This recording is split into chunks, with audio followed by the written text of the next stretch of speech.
The damp darkness of the cave pressed down on your chest, heavy and suffocating.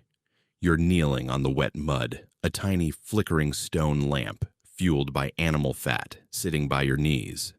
Your hands are stained deep red from crushed iron ore, and your fingers drag a sharp flint tool across the limestone wall. The scraping sound echoes in the pitch black, a rhythmic, dry screech that vibrates through your teeth. With every stroke, you're slicing into the mountain, leaving behind a mark that will outlive your family, your tribe, and your entire language. Think about how you store your memories today. You pull a thin piece of glass and metal from your pocket, tap it twice, and upload a 5 GB video to a cloud server thousands of miles away in under 3 seconds. It is effortless, instant, and completely temporary. But 75,000 years ago, if you had a story, a warning, or a vision that you needed to survive, you had to carve it directly into the planet. You had to physically chisel your thoughts into stone. So why did we do it? Why did ancient humans spend precious time, energy, and resources carving on stone and painting deep in the dark? Here's the thing. For a long time, historians thought we only started making art when we got to Europe, about 40,000 years ago. They thought it was a sudden spark of European genius, but they were completely wrong. The story of human carving doesn't start with beautiful paintings of horses or bulls. It starts much earlier, in a dark cave on the southern coast of South Africa. Archaeologists digging there found something that completely changed how we understand the human mind. They unearthed tiny oblong blocks of red rock called ochre, dating back 75,000 years. But these weren't just rocks. Someone had carefully ground down the faces of these blocks to make them flat, and then, using a razor-sharp stone tool, they carved a series of organized, geometric crosshatch lines. It looks almost exactly like a modern hashtag. This is 75,000 years old. It is not a picture of a mammoth. It is not a drawing of a deer. It is a completely abstract pattern. To make that pattern, you have to be able to think in symbols. You have to have a concept of the past, the present, and the future. You have to have a complex language to explain to your tribe what that carved pattern actually means. It proves that the human mind was already fully wired for deep, abstract thought long before we ever drew our first animal. But as the millennia rolled on, our carvings became much more personal. Fast forward to a remote island in Southeast Asia. Deep inside a limestone cave, scientists discovered a faint, red silhouette on a wall. It is a hand stencil. To make it, someone pressed their hand flat against the cold stone, took crushed red mineral powder mixed with water into their mouth, and blew it out like a spray paint can. When they dated the mineral layers that had grown on top of that stencil, the numbers blew everyone away.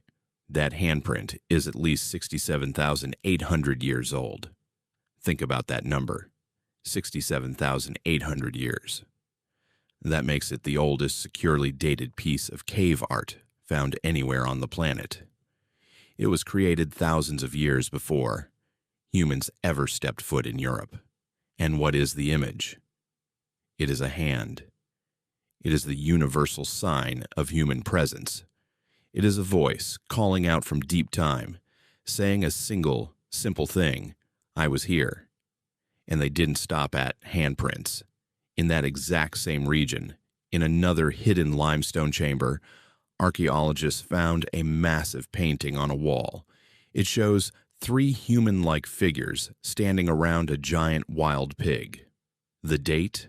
At least 51,200 years old. This isn't just a doodle of an animal. It is a narrative.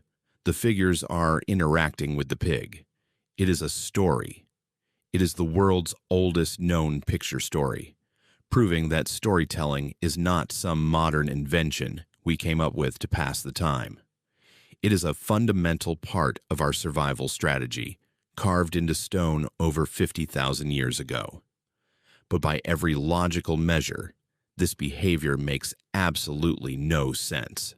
Think about the physical reality of the Ice Age. Life was a brutal, non-stop fight to get enough calories to stay alive. Every single day, you faced starvation, freezing cold, and terrifying predators that were twice the size of anything alive today. You had to hunt, forage, and protect your children. Yet instead of hunting, our ancestors spent hours crushing rocks into paint. They spent days carving patterns into hard stone. Even worse, they didn't do this in the bright, safe sunlight. In Europe, most of the famous cave carvings and paintings are found deep inside the mountains. We are talking hundreds of meters underground. Pitch black, damp, freezing cold. To get to these walls, you had to crawl on your stomach through tiny wet mud tubes. You had to squeeze through stone cracks where a single cave-in would bury you alive. You had to carry torches made of animal fat that filled the air with thick, choking black smoke. You had to step over the bones of massive cave bears and lions that used those same caverns for hibernation. One slip, one wrong turn, or one dying torch meant a slow, terrifying death in the dark.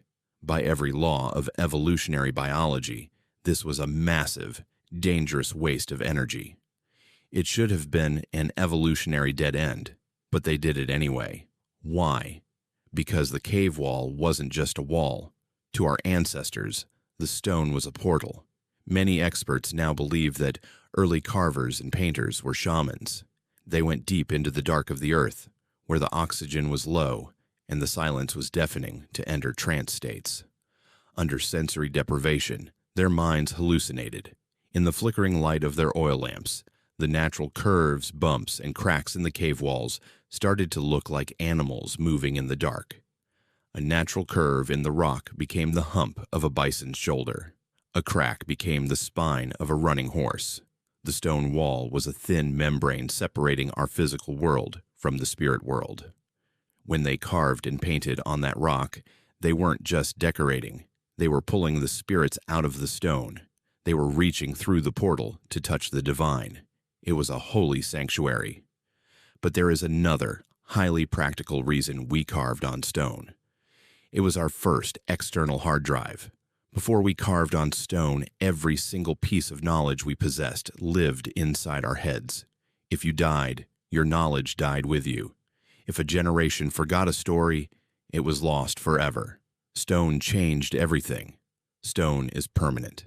By carving your stories, your maps, and your warnings into the rock, you are taking information out of your fragile brain and saving it to a medium that could withstand the weather for tens of thousands of years. It was a giant communal teaching board. In some sites, we see generations of humans returning to the exact same carved stones for thousands of years, adding new markings, tracing old ones, and teaching their children what the lines meant. It was how we passed down the secrets of survival, how to track a herd, which plants were poison, where to find water in a drought. It was the birth of collective human memory. So tonight, when you look at your phone, or type on your laptop, or back up your files to the cloud, take a second to look at the stone buildings or the concrete roads outside. We are still doing the exact same thing. We are still a species obsessed with leaving our mark. We still want to tell our stories, to map our world, and to scream into the future that we were once here. The screens might be different, but the urge is exactly the same. We are the animals that refuse to be forgotten. If you survive to the end of this video, you have got what it takes to make it through the deep past. Do me a favor and hit subscribe so you do not miss our next wild dive into ancient history. Drop a comment below and let me know. If you had to carve one single message into stone for humans, 50,000 years in the future, what would you write? And if you appreciate modern paper and screens, leave a like on the video. See you next time.